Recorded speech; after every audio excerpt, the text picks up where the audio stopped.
I know, but I mean, it's a very strange thing to think, to know somebody whose books you've read and you've done, and then suddenly to meet them and realize that you do know them, because you've read them. I mean, it's a whole level of intimacy that you don't necessarily find when you run into somebody for the first time. Right. I think you're on. You want to give it a try? Am I there? Yes. You can hear me? Oh, okay. Wonderful. Yeah, no, that's a lovely way to put it. When you really do know the person, even more so than people that see you every day. I mean, I think that's quite true when you meet an author that whose work you appreciate. That's certainly been true for me. The ones that I've been fortunate to meet. For the Tribune, of course, I interviewed a lot of authors when I was a book critic at the Chicago Tribune. So we had a literary prize. So we would bring in Margaret Atwood and Tom Wolfe and E.L. Doctorow, and the opportunity to meet them. And I think, and the intimidation factor would quickly go down, though, because when you start talking to them, you realize, just as you say, I mean, you put it so beautifully, you really do know them. You do, although even I occasionally get starstruck. I was possibly the biggest idiot of my whole life the first time I met Dean Koontz in New York at something. Now he's my frequent email correspondent. We're really good friends, but I did something idiotic like, I read all your books. So if any of you ever feel self-conscious when you come to the store and you meet an author and you say something really inane, it's okay. They've heard it before, and almost everybody does it. Surely you've had that happen to you at book events. Yeah, I think so. Although I'm just actually gratified to hear that people still think of authors as perhaps not celebrities, but as people that you are eager to meet. There's something really wonderful about that authors still occupy that place in the cultural pantheon, because we're told a lot that reading doesn't matter, nobody reads, and all that. And those of us, anybody here, we're a self-selected audience. We know that isn't true. We know how much it matters to people. Although I've gotten despondent recently just over, is it really worth it? I mean, you write these books and you're writing them, and as E.L. Doctorow said to me when I was interviewing him, books are written in solitude and they are read in solitude. So when you think of it, they're not really public at all. So you have to sort of psych yourself up each time. Does it really matter? Does it really matter? And I happened to say that. I was at a book event in Chicago last night, and it was really sweet. People in the audience were going like, yes, it does, Julia. Yes, it does. keep going, like a little engine that could. I think it does matter, although I can tell you that there's occasionally a dark side to it, where you can come down here and meet an author and really dislike them, and then you go home and think, I'm just never going to read them again. That happens. It does occasionally. Well, and the celebrities too. Often, because I would interview a lot of celebrities. I interviewed Harrison Ford once when he came to Chicago, and it was probably the worst interview I've ever had in my life. I mean, he was just monosyllabic answers, and so at one point I just said to him, is this really torture for you? Because I can just leave. This really doesn't matter. This doesn't. And then he became more gracious, and he just said, I have a lot going on and all that. But up until then it was, and a colleague of mine at another newspaper in Chicago interviewed him and wrote exactly what he said. I mean, made Harrison Ford look really terrible, and I admired his courage. And the headline of the article was, Harrison Ford is a jerk. Wow. Now, I didn't have that sort of courage. Well, Julie and I actually, share Chicago, because I grew up there and grew up in Winnetka, and she worked there for a long time. But I was asking her, why is it that she writes a series about West Virginia, and with a woman who has chosen to go back to living in a small town of West Virginia, when in fact she was leading a fairly posh life in a Washington, D.C. area as an attorney. And we didn't really get any further than my asking the question and you saying that people used to make fun of you in Chicago if you were from West Virginia, but that's all I know. So why was that true? Why did people, and what is it that you think people's perception of West Virginia is? I've always said that West Virginia is the most unique state in the Union. There are other states that have great physical beauty. There are other states that have terrible social problems. But West Virginia has both. You have this sort of amazing juxtaposition of, as I've said, just this ravishing geographic beauty, breathtaking. But you also have these terrible, intractable social problems. Lack of educational opportunity, geographic isolation. West Virginia's been terribly ill-served by its public servants. I was often say when I was a kid, I never knew a governor who didn't leave office and go right to jail. Now, when you say like Arizona, I was going to say, well, or people in Chicago would say like, oh, really? And they start mentioning there, and I'd say, oh, you can't hold a candle to West Virginia. So we would have arguments over which state, had the worst governors. But truly, I think that's what makes West Virginia so unique. Because whenever you mention West Virginia, being from there, people always, they'll pause and they'll kind of get a faraway glint in their eye and they'll say, oh, it's so beautiful. And I'll say, yes, but again, all of these terrible problems. And it's worse now than ever before, of course, as the coal industry is dying. So what's going to replace that? You have just generation after generation of poverty, of, I mentioned, lack of opportunity. It's just hard to get there. It's a state that's hard to get to. Some of you may remember the wonderful book, Homer Hickham's Rocket Boys, which was made into the wonderful film October Sky with Jake Gyllenhaal. Just a great film. I think both book and film are really national treasures. And I was interviewing Homer Hickam once, and he said, I was desperate for them to film in West Virginia. And the producers weren't against it. But what they looked at was there simply was no way. It's just so isolated to get everything you need to shoot a movie there. You know, it just became so cost prohibitive. So to his regret and to the producer's regret, they had to go elsewhere, probably Vancouver. Don't they shoot everything in Vancouver now? An awful lot, or New Mexico. But that's the issue with West Virginia. It's just hard to get there. Those mountains that give it such beauty. And of course, right now, West Virginia is bedeviled by the opioid and heroin crisis, where you have record numbers of people who are dying every day from this drug crisis. Now, the world has taken note of that now. In fact, I would argue at this point it's almost too well covered, by which I mean, you know, every newspaper has now covered it, every magazine, every television news magazine has covered it. Fine, we know there's a problem, so what do we do about it? And that was actually the impulse behind my first book that came out in 2012, A Killing in the Hills. I was sitting in the Chicago Tribune newsroom one day, and I picked up a copy of the LA Times, and they had done a 3-part series called The Heroin Road. And I just was kind of leafing through it. The Tribune at that time owned the LA Times. And the dateline of the very first story said Huntington, West Virginia. And I was just knocked over by that. My hometown was where the LA Times had chosen to send a reporter to embed them for 6 months. And it turned out that Huntington had become the real crossroads for the, at that point, just the prescription drug crisis, but it now, of course, has expanded to be a heroin crisis because heroin is cheaper than prescription drugs. So economics being what they are, people have gone to that. At that time, though, it was still in its infancy, our understanding of this crisis, and now, of course, it's completely out of control, and drug overdoses far outnumber car accidents. I should also point out to you, which has been discussed here in the store with other authors, that the fact that marijuana has been legalized has driven the cartels into doing more with heroin and opioids. Oh, is that right? Because yeah. it's an economic model. They can't sell grass anymore because it's now illegitimate. And so they, you know, I mean, it's really prohibition in action all over again, if you really think about it. You know, I mean, for them, it's a business model.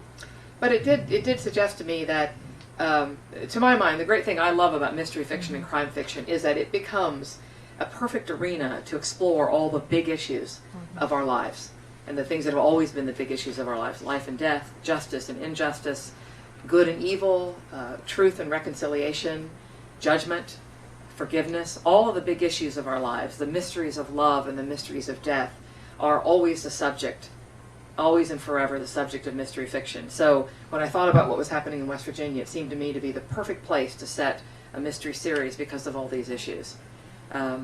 What something like this drug crisis has brought to the fore most recently is allocation of resources, and that's what's discussed specifically in Fast Falls Tonight. If you are in a small town, you don't have a lot of money in your public coffers, are you going to spend it sending out the EMTs to revive addicts 8 and 9 and 10 times? Or are you going to repair a road, or maybe provide services for senior citizens, or keep the library open 7 days a week? You have to make these very crucial decisions about allocation of resources. So it forces us to really come to a reckoning about what do we owe one another, what do we owe people who have brought their fates on themselves. There was a legislator in Ohio who proposed that if an EMT has been sent for an overdose victim, has been sent after the third time, for the fourth time they get called, they don't have to go. Now, the bill didn't pass, and I don't think he really wanted it to pass. I think what he wanted to do was to say to people, hey, we need to figure this out. And that's what in Fast Falls Tonight, which some of you may know takes place in a single 24-hour period, and the overdoses just keep increasing. There's a bad batch of heroin that's making its way through the streets. And this is what Belle Elkins, the chief character, the prosecuting attorney, this is what she debates with the other members in the public safety profession there, with the sheriff, with some of the EMTs. It's like, why are we doing this? Why are we? How many second chances do you give someone? And I think the answer Bell comes to, and it's the only real answer, is as many second chances as people are willing to ask for and work for. That's how many we give. We don't leave people lying in a ditch after a car accident if they weren't wearing seatbelts. We don't not treat people with lung cancer because they were smokers. I mean, we don't do that. We don't make those kinds of decisions. And yet, we are coming to a point when we are going to have to make crucial public service decisions. And that's what really comes to the fore, at least I hope, in Fast Falls tonight. And that's what I think crime fiction has always been able to do, is to make entertaining some of these very deep, important social and moral issues. So it doesn't come across as a lecture. It's a story. It's a captivating story, we hope. But it can illuminate some of the really big issues of our time. Have you spent any time with Sarah Paretsky? I've done a couple of events with her in Chicago. I mean, just been on stage. I don't really know her that well. She's always written her stories from a sort of similar well, so to speak, drawn from a similar well. She's explored. Many of you read Sarah? Yeah. She too likes to confront these kinds of issues. I don't know if it's something in Chicago or what. And yet, thinking back to West Virginia, I think it's important to recognize the roots of a place like West Virginia. If you realize that since immigrants is a hot topic, lots of immigrants came to this country and they went to that place that was familiar to them from the country that they came from, which is why there are Finns in Minnesota and there are German farmers in Wisconsin, and the Scots went to the Carolina Hills, and in fact they brought their music and their quilting and their liquor making skills and all the rest of it, and the Welsh, a lot of them went to West Virginia because coal mining was a major industry in Wales. And it was familiar to them. They had a trade that they could take to a place and redeploy, so to speak. Well, Germans as well. I mean, Keller is German. My grandfather, going back 6 generations in West Virginia, were coal miners in Gilmer County, which had then and has still one stoplight. Can you imagine a county with just one? I love it. But my point is, that they came from a background of have any of you been down to Morenci? Or Silver City, New Mexico? All right, I'm going to put some pictures in the e-news because Rob and I drove to Santa Fe in a rather obscure route. We went across Globe and, where there's a huge amount of mining. There are whole mesas left over of mine tailings over here in Globe. Then we went down to Safford, which turns out to be cotton. And then we decided to drive north up to Alpine, which took us through Morenci, and that's the heart of the copper mining industry. And it looks just like West Virginia. It's mountain after mountain and they're still working on it. You can look down and you see what looks like those little toy trucks down there, because the distance is so vast. And then we went down to Silver City, New Mexico, which looks just the same, except silver was not copper, was the root of it. And again, there are whole mountains, that have been strip mined. And in a way, they're almost starkly beautiful, but they're completely desolate. Nothing's growing. You know the old saying, or the old line, almost heaven, West Virginia? There are bumper stickers you can get that say almost level, West Virginia, because of strip mining. It is a state that has been, whose natural resources, its great treasure, its great beauty, has been its undoing. Yep. It's going on in Peru, I can tell you right now, just having spent 3 weeks there. And do you know who are the worst offenders? The Canadians. They have these huge mining companies, the Australians and the Canadians, and they come in, and because they are foreign, they can't be held accountable to clean it up. So they leave behind, some very dangerous stuff like lead, which is poisoning the whole valley in Peru. But Peru doesn't have enough money to clean it up, and the company, which was either Canadian or Australian, has vanished away. So, we think this may be a West Virginia problem. It's actually a much bigger problem than, it's a global problem. Very much so. But I like the way that you have taken Belle. Let's go back and talk about Belle all the way from the beginning, because we've never had a chance to do it. Where does she come from? She's a prosecutor. You're a reporter. Why did you decide to make a narrative character, your lead narrator, a prosecutor? It's true. I had to call friends of mine who are lawyers and prosecutors, assistant prosecutors, first in Chicago, and then I checked with a fellow I went to high school with. It was was a prosecutor in a small county in West Virginia, to sort of get a sense of what they did.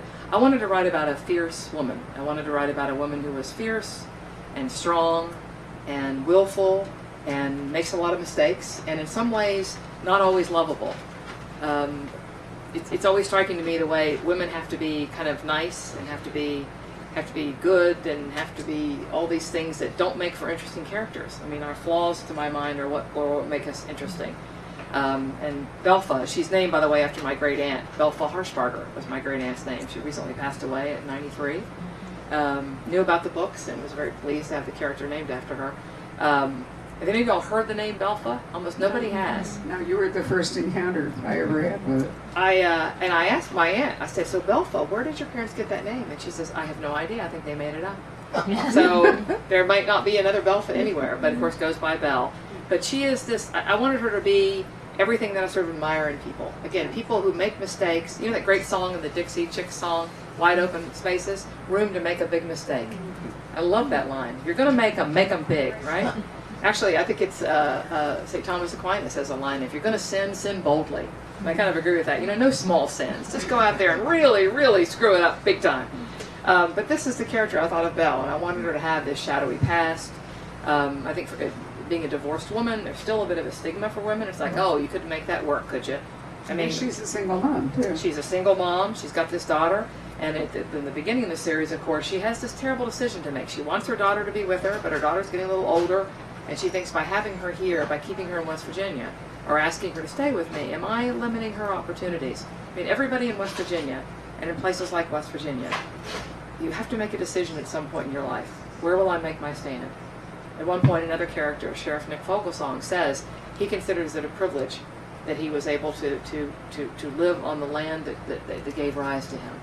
That's a great privilege. And in a sense it is, but it also can be a curse. Those mountains can really close in overhead. It's a place where, as one of my characters says, you only see the sun at high noon. In some places, the mountains are that large and they loom that fiercely overhead.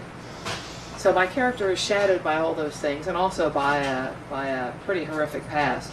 I have to say, I was so annoyed by. I mean, you get good and bad reviews, and but one review really annoyed me of Killing the Hills, and the woman said, "I am so tired of hearing about people who had bad childhoods and were abused as children." And I thought, well, you may be tired of hearing about it, lady, but how about people who have to continue living it?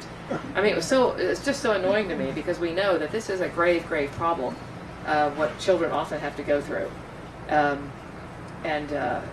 It just seemed to me that this is who Belle is.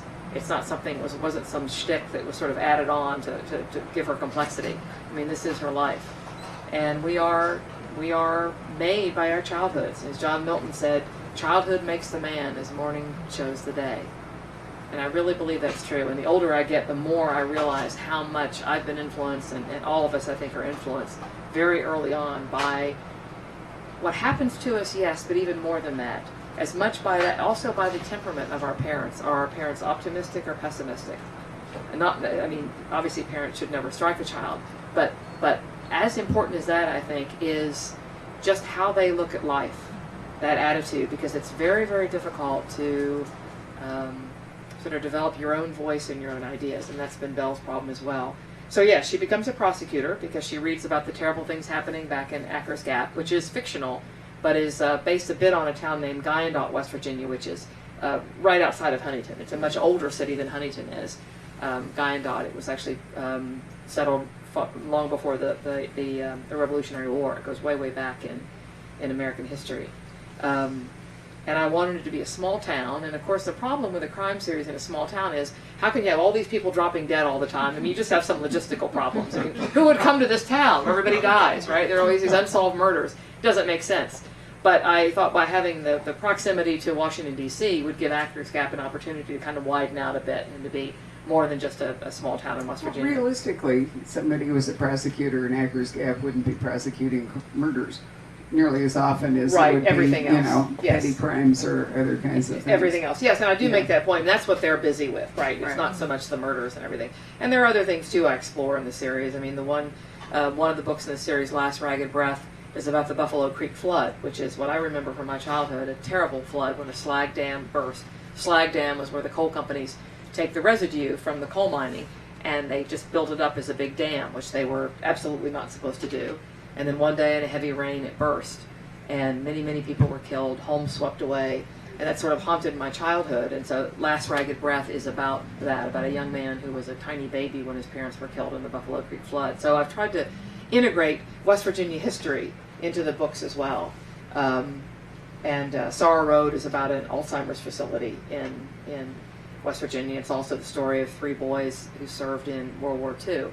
And there's a story interwoven between those 2 events. So what I try to do is to bring West Virginia history and the kind of sensibility of West Virginia into the books, and so the characters' lives kind of reflect being in this beleaguered, bewitching, and to my mind always interesting place. So she also has to cooperate with law enforcement, and so she has kind of a, I don't want to say mentor, but anyway, the original law enforcement guy is the sheriff, right? Sheriff Nick Fogelsong, and yes. he's a wonderful Yes. character, but at some point you had to retire him. Or Well, you did retire him. to I don't me, know that you had to. It's funny because I was talking with a couple of readers of the series in the last few days, and they were really angry. You know, they said he was my favorite character, and you kind of put him out to pasture. How come? It just seemed to me it wasn't. I mean, he has been this for so long. He started as a deputy very young. He has a lot of family issues. He has a wife who's quite ill. And it just seemed to me that he wouldn't be able to keep up that life, the intensity of that life, the emotional intensity of that burden of being the chief law enforcement officer in a place like Actors Gap. So he becomes a security chief of a chain of gas stations, which seemed to me to be a reasonable outcome. But yes, people do miss him. And the new sheriff is a woman named Pam Harrison, who was a deputy under him. And in Fast Falls the Night, you learn a lot more about her backstory, where she came from, why she is the way she is. She was taught by Nick Fogelsong, but she has her own demons, as do we all. That's something else I had to sort of live my way into understanding that everybody does, and demons is a bit of maybe a melodramatic word, but that we all have things that have shaped us that are that we struggle with, that we wrestle with, we either like about ourselves or don't like about ourselves. But Pam Harrison certainly has those aspects of her character. So Bella's in this small town. You made the break with her husband final, so we're not spending our time wondering if they're going to get back together. Yeah, that really can't happen. But you know, she has to have some sort of personal life. So you've wandered a few characters in and out there too, That was right? the other thing. I was at a bookstore last night in Chicago, and a woman said, "So why did you have to make him so young?"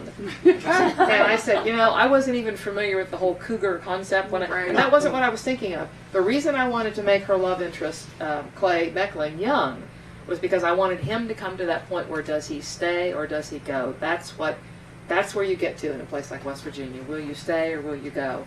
And he needed to be a little bit younger than her, because when he comes to that decision, she doesn't want to be involved in that decision. She don't stay for me.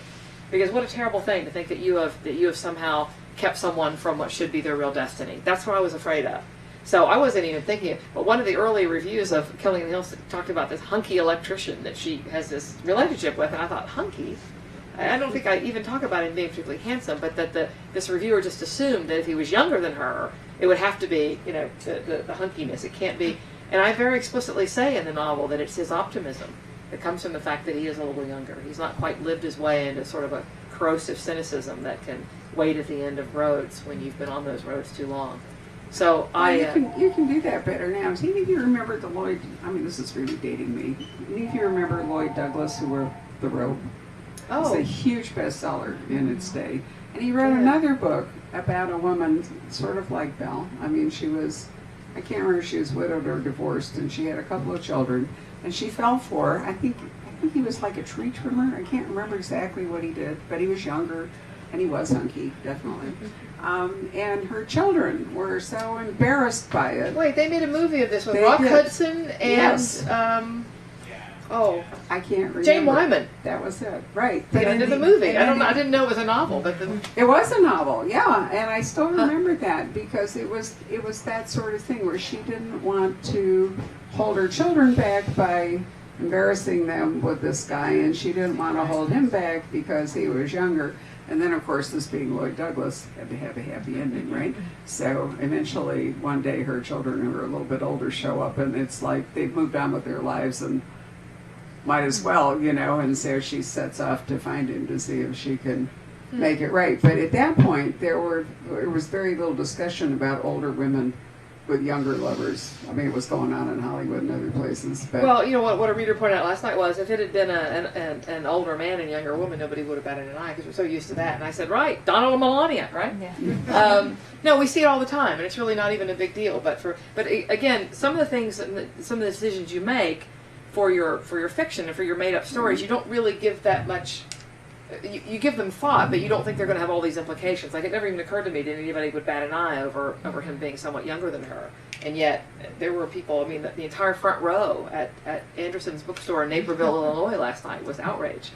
So, like, you know what's really the scariest part of this whole discussion is that you would think these people are real. I mean, we're having this discussion as though these were actually our neighbors. But it's also delightful. In fact, I mentioned that there has been, the book has been optioned for a television series, and I was told a tale out of school about the fact that the screenwriter was writing one of the episodes, and he changed things up a bit. He had it that Sheriff Vogelsong has an affair with Shirley, Belle's sister. Okay, which never happens in the books. It would completely not happen. You should have seen, again, it was charming and delightful to me. These readers are going, oh, he is faithful to his wife. That would never happen. Exactly, and I love that. They were truly not outraged. Shirley. They were. Yeah, Shirley would be the really risky, person to be having a relationship with anyway, if you think about it. But I just thought it was so That is charming funny. that Yeah. people were really, and they did. They were like, there was umbrage, they were sitting up straighter in their seats going, that just simply wouldn't happen. That's no way. Quit that scurrilous gossip. But there is something wonderful about feeling that about characters, and they can't be completely out of character. There are things that happen in the end of this book that are quite momentous and profound and affect people's lives forever after. There are moments of reckoning in this book, but they're not. As I talked about this, I hasten to say it isn't like it ends up that they're all actually aliens or anything like that. It isn't anything out that's not in keeping with the series. But people do have to change and grow. They do, and they do in real life. And I'm sure you all have this experience. You'll have friends and perhaps family members that are different now than what they were, and we have to deal with that somehow. The people in our lives, and give them the latitude to do that. I was saying that to a family member of mine the other day that had a difficult situation that she was dealing with, and I immediately started to jump in and say, "Oh, it'll be okay." And then I stopped and I said, I don't want to get between you and your disappointment. You're entitled to be upset about this, and I'm just one of those people that's always trying to do that, to make things right for everybody, and of course then you end up making things right for nobody. I mean, because you can't. That's not your job. There's a friend of mine's always has a line and says, "Do you believe there's one God?" And I said, "Yeah." And she goes, "The job's already taken." So I gather that you are continuing to write more books about Belle. I always ask this question because the audiences get nervous. I intended this to be the last one. I will be honest with you, because I cannot lie to fellow readers. This was going to be the last one. I have other things that I want to do. I thought it was. That was why I asked the question. I have a young adult series that starts in November. It comes out from Tor, the wonderful young adult publisher. It's it's a science fiction trilogy that was a great love of mine as a child. It's called The Dark Intercept, so I thought, well, I'll just go in that direction. But there are stories that I still want to tell about this world and these people. So there will be at least 2 more. There'll be one, and I was kind of working on one anyway this summer, not even looking forward to whether it was published or not. I mean, I didn't tell my agent about it. They were just, I wanted this story to continue. I had another story I needed to tell, and so I finally just said, okay, yeah, I'll do several more as long as there are stories to tell. Good. I thought for a horrible moment when I finished it that it really was the end. Yeah, and I wanted to. It does end on a bit of a cliffhanger. I will warn you. And some people are very angry about that. And I said, come on, life is uncertain, isn't it? If life is uncertain, then fiction can be too. But you also want to be fair. I mean, you want to be sporting and fair with readers. It's I mentioned that they're all aliens or something. When I was a kid, I would write novels like in 3rd and 4th grade. And I wrote one called Trapped in a Glacier. Again, that science fiction. It was a future time. I think I was heavily influenced by the TV series Lost in Space. But it was a family. They go up in a rocket ship. They fall back to Earth into a glacier. And no one knows what happened to them. So they are trapped in a glacier. And I had no idea how to end it. So I'd write these stories on old computer paper my father would bring home. And so finally, and I pioneered this long before Dallas had the infinite, that infamous series they would have with, I remember when the guy ended up thinking that he was, the whole season it was all a dream. That's how I ended my story. And then it was all a dream. That was like my quick ending. Gee. Exactly, totally. But in third grade, it seemed very plausible to me. I thought, this is great. This will really work.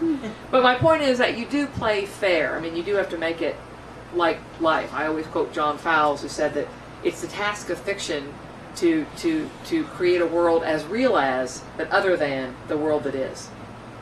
I mean, it has to be the world that we know.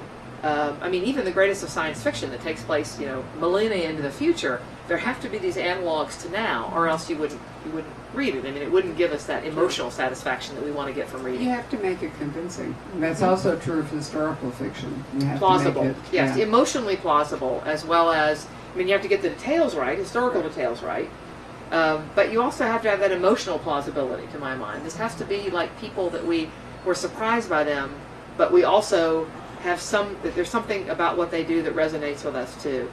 While we were having our little drink, you mentioned that you were clutching your book so you could read a little bit from it. Was there something that you wanted to read? Yeah, I just wanted to give you a sense, just Sure.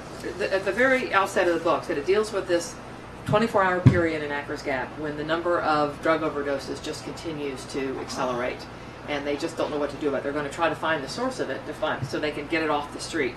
It's heroin that's been laced with carfentanil, which is a terrible drug that drug dealers often use to cut heroin with to get it to go further. And throughout the course of the book, Belle and her colleagues are trying to track it down. But I wanted to give you a sense of the story itself. Again, a 24-hour period, and it's narrated.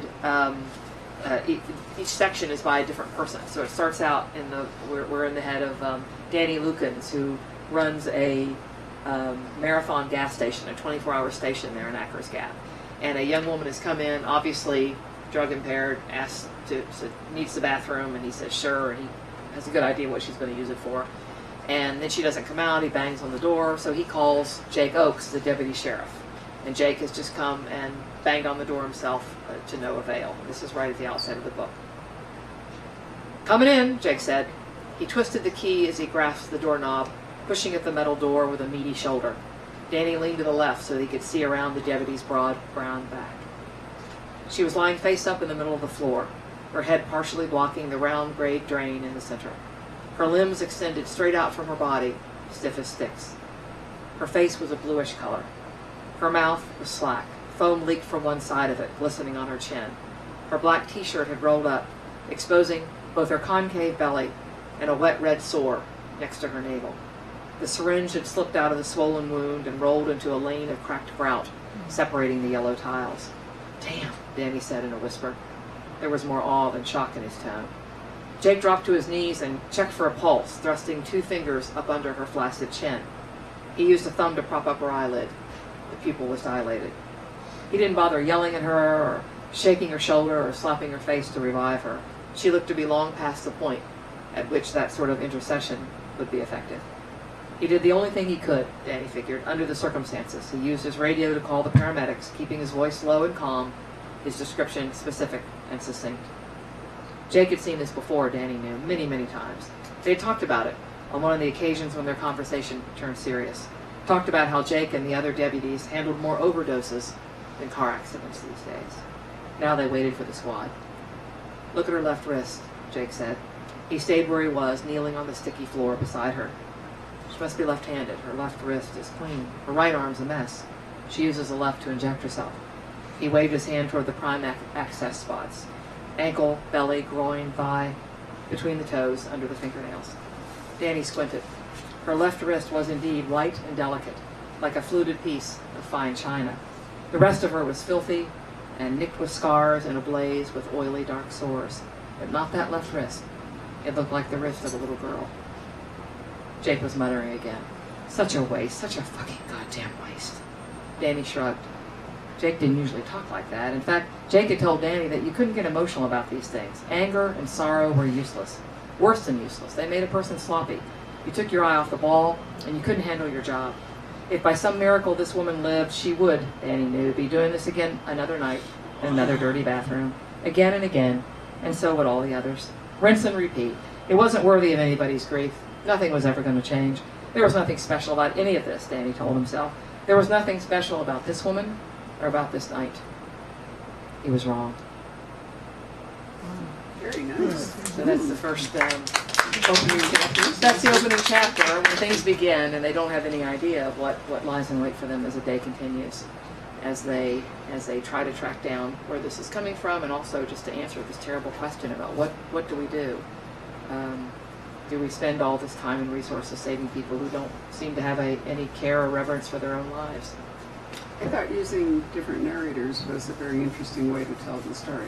So I congratulate you on that. That was kind of a late decision. I mean, I had written it one way, and then I had to go back because I thought it got a little, not tedious, but to have it like just in Belle's head, which is normally it is, and those of you taking creative writing courses or anybody talk about it, they always say, one narrator, one point of view, and all that. And I just don't, that just doesn't really captivate me anymore, and particularly with this kind of a story, we needed to see it from all these points of view. We needed to be in Shirley's head. Shirley is having a difficult time too. There's some information she needs to impart to Belle, and so I needed to be in her head as she goes through this day as well. And I'll tell you, as a journalist, there's a phrase we use, slow news day. There'll be lots of slow news day today. And a colleague of mine used to always say, if you think it's a slow news day, go hang out at a hospital emergency room, or go hang out with some EMTs or some firefighters. There's no such thing as a slow news day. Every day, at every moment, things are going on beneath the surface. And that's like within this 24-hour period, there is, of course, dealing with this rash of drug overdoses, but even more than that, there are things happening in people's lives beneath the surface. And that's what's so interesting about life, is you don't know what's going on with everybody else that you meet all the time. They could be dealing with a terrible tragedy in their own lives then, a terrible decision they have to make at any moment, and we just don't know. I mean, the hearts of others are a great mystery to us. And I know it's kind of helped me to think that way, to not perhaps be so judgmental or impatient with other people, and to think that, well, there might be something going on there that I'm not aware of. Well, this is a perfect opportunity to ask her questions from the audience. She's promised not to be judgmental. Right. So don't hold back. Where do you want to It's start? up to you. You pick. So, you mastered disciplines of journalism, craft of journalism. What did you learn you had to do to turn journalism into fiction, or go to fiction? It's a great question, because you would think that would be a wonderful background, and indeed journalism puts you into situations you would never ordinarily be. I mean, I've been a regular news reporter, a police reporter and all that. I ended up as a book critic and cultural critic, so I could sit back and stroke my chin and think deep thoughts. But I've been to as many crime scenes and done that sort of reporting too. I had to sort of unlearn everything writing-wise that you learn in journalism. Journalism, everything is sort of, there is a formula, and you're taught that sort of words are kind of negligible. They don't really matter. And as a fiction writer, I had to, which is what I always wanted to be. The journalism was a sidelight for me. I never took any journalism. I was always an English major. But I had to kind of unlearn the things in journalism, where words are a bit cheap in journalism because they're just kind of means to an end. So to write fiction, I really had to put up some pretty strong partitions in my mind to be able to do it. Because in fiction, it is all about this. There's a kind of a rhythm with the language and words, and often that's not prized in journalism as much as it ought to be. So I don't know if The story structure is different, because in journalism you lead, with things that in a novel you would save for later. Well, sometimes I was able to do it a little different. I mean, I was always sort of arguing with my editors. You're writing a cultural piece, but Right, if you're right, actually reporting, but the other thing I think it does give you is discipline. If you're used to writing, Yeah, that's true. then That's true. journalists almost never have writer's blocks. I've heard them many times say that here in the store. It's your job, so you can't be artsy about it. You can't have a writer's block. If you can't write the story you're working on, you just write something else. And then I used to always tell my students, a cure for writer's block, lower your standards. That's a great one too. There's a gentleman over Yes. there. That had a question. This is maybe getting a little beyond the actual book, but what you read to us was really terrific, and in terms of writing, but also gripping. But I don't know West Virginia. I come from a kind of a little background in kind of southeastern Iowa, where there were some sort of declining manufacturing towns, and there's an assumption that a certain part of the population was never going to get anywhere. I'm just curious, when you go the way the opioid crisis has developed in West Virginia, do you have hope that in fact over time some of this can be fixed for at least a fair number of people? Can you repeat some of the question? Yeah, I think he's asking about is whether there really is any hope in these areas where, as you mentioned, realistically, the manufacturing base is not going to return to West Virginia. It was steel and as well as coal. I have no idea. I'm alternately optimistic and pessimistic about it. It's hard to see what's going to happen in places like West Virginia. It truly is. Because I'm one of these people, I suppose at this point, I never would have thought this about myself. I'm kind of an economic determinist now. I mean, I believe that really if people have jobs and a decent future, that things look up. That's sort of the answer. It's not the answer to everything, but it's the answer to a whole lot of things. If they can make a living wage and they can feel like there's some hope for the future, and that does lie in education so there might be some hope there.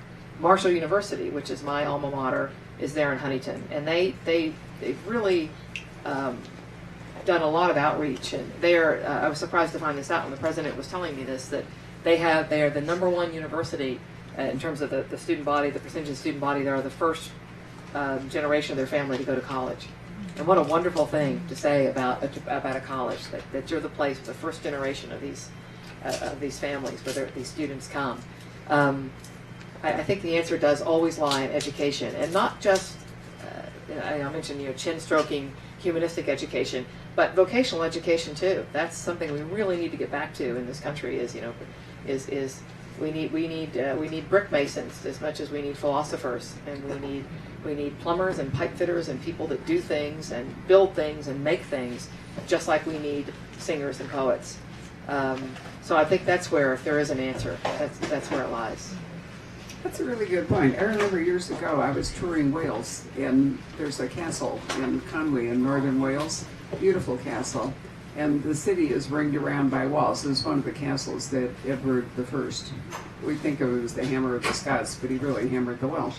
But anyway, I got through and I sat down to look at the view, and there was a man next to me, and we got to talking, and I was absolutely fascinated. He is the city mason, and his job was to keep the walls and the castle in repair, and his problem was that he couldn't recruit people to come in and learn to be masons, which was, if you read Ken Follett, for example, his wonderful book, Masons was like a pinnacle job in the 13th century. They built Gothic cathedrals and they built all this stuff.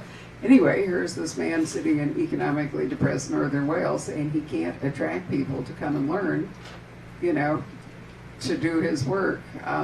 Working with your hands. Relatively free training even. And I thought, okay, that's what happens so often, is you get an affluent society and then people don't want to do, service jobs are not going to keep us going. Right. Yeah. We need to be making things again. Sound like a politician, don't I? We need to make things again. Vote for me, Not coal, though. I'm sorry, I'm just not an advocate of bringing back coal. Not working out there. And it won't. It won't be back. No. That's a great. That's it. And actually, we're heading towards robots doing an enormous amount of work. So maybe. Well, they can't write books, damn it. Can they? But somebody has to build robots, So maybe there's a new industry potential there, and that if the #1 job, which I think is fantastic, the #1 job in America, does anyone know what it is for men? You've been here and heard me say this before it came out. None of you know what the #1 job is? Driving. What's the hot technology? Self-driving vehicles, right? So what's going to happen to all those people who are employed driving? I think it's great, because maybe they will never take my car keys away from me. Maybe I will just surrender them to my self-driving car, and I can still get around it well. I'm sort of heading up in that direction. But anyway, you have to come up with, what are you going to do with all these guys who are driving? Same problem as what do you do with all those guys who were mining coal and now aren't? And maybe part of the answer is, you teach them to build robots or other stuff. The tech industry is moving from California, because they can't afford to be there anymore, to Denver. They're making a huge new tech capital out of Denver, with the result that real estate prices are skyrocketing and on and on and on. But it's going to change the economy of Denver to have Google, etc. suddenly there. We have some of it here. Sky Song, what everybody thought, would be a disaster, and turns out, didn't they double it or stamp it or something, And so this is an area where you can't really do heavy manufacturing because of air conditioning and all kinds of other things, but you can have, teach-in, and you can have, medical facilities, and you can have facilities and so forth. So maybe West Virginia just hasn't yet thought about what it could bring to West Virginia that, people could learn to do. I always had this fantasy that I was going to move back to West Virginia and run for political office and be the savior of the state and all this, and I don't think that anymore. I mean, right. But I think instead I write these books about it. But you do have that idea that you want to go back and help and to just bring jobs there. Well, you need to bring jobs, but you also need to convince people to learn new jobs, and some of them would rather just sit there. Sounds like you've read Hillbilly Elegy. I actually haven't. Okay, I have a lot of problems with that book. But the idea that there's something like fundamentally backward or missing or lazy or something about. I think it happens on the streets of Chicago, where you can do better with a welfare check than if you did a low-level job. I mean, it's a consequence of public support. I'm not against public support, but not everybody wants to. Well, but in that book in work. particular, though, he makes some claims about. I haven't read well, it, the thing is, if you write a memoir, you're speaking for yourself. You don't have to take down an entire. Some of you might have been here when David Joy was here, and he's a writer who's writing about that area, Appalachia, and he's very much anti-hillbilly elegy and feels a lot of pride in his culture and his community, and he's hoping to find things that can happen there. So there we are. I think you're right that mystery novels are just an absolutely wonderful way to. I read something, maybe it was Sarah Presti, it actually said that crime fiction cuts along the edge of social change. And I think it often does. It's a great way to explore, because it's built on conflict. It's built on conflict, and it's built on, hurting people sometimes or doing bad things and whatever. And therefore, in an area where things are in fact in conflict. Well, I always argue too that all of our great literature is crime fiction. To Kill a Mockingbird is crime fiction. And when you mention social change, I mean, that book hits right as the civil rights movement is really coming to the fore, and great crime fiction does that. It kind of follows. I mean, same Dennis Lehane's Mystic River, very much with class and race in Boston, and so that in some ways it goes out ahead of the culture and kind of tells it what's going to be happening next. And all of our great literature is crime fiction. I mean, Hamlet and Oedipus, and because it all deals with those issues I mentioned at the outset, with good and evil. I mean, that fundamental idea, and what responsibility do we have to take care of other people? These are issues that parents face, that we face as members of a community. These are everyday issues, but they're also the great momentous issues that haunt us all of our lives if we are thinking conscientious people. So that's another reason why I think that's quite true. And you can even look at the specifics and look at the way that particular crime fiction has done that. In American Tragedy of Theodore Dreiser, we think of some of these as literary fiction, but they're crime fiction. I mean, that's at heart, that's what they are. Or they're just fiction.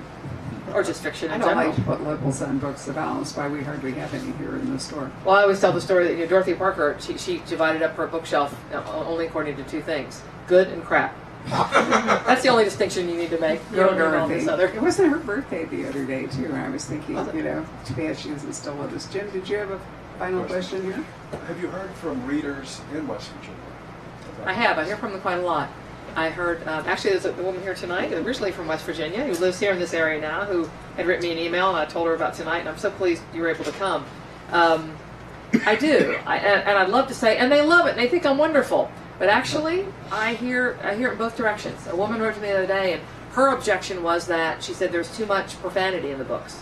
She said, your people are, and I kind of love this phrase, seasoned cussers. Seasoned cussers. In other words, I that's always a difficult decision to make. I mean, you want your dialogue to reflect the way people really talk. And I don't think that there's an excess of profanity, but there is profanity. I mean, actually there was in the passage that I read, and I can't apologize for that. That's how people talk. I mean, that's part of our lexicon.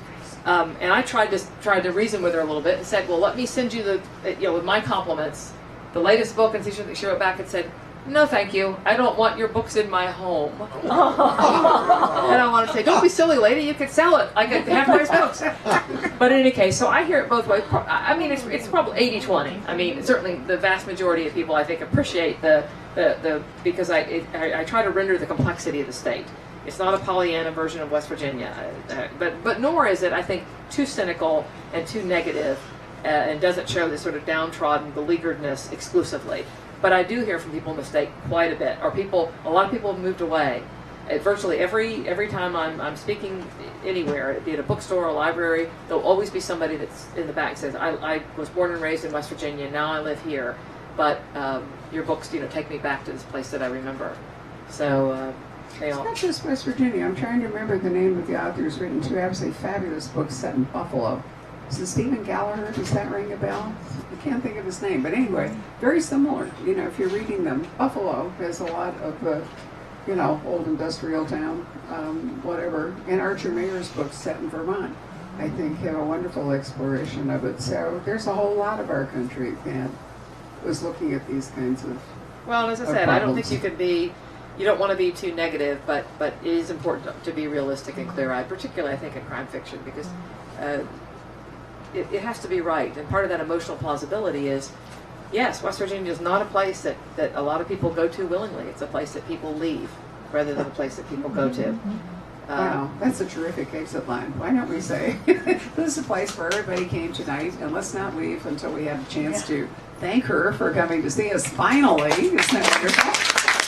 Thank you so much for coming. It's really been Nice lovely to to be have here. you, Julia. Thank you so much for making the trip. And I'm going to see if you would go over to where those lovely people are sitting at that little wooden table so that you can sign books.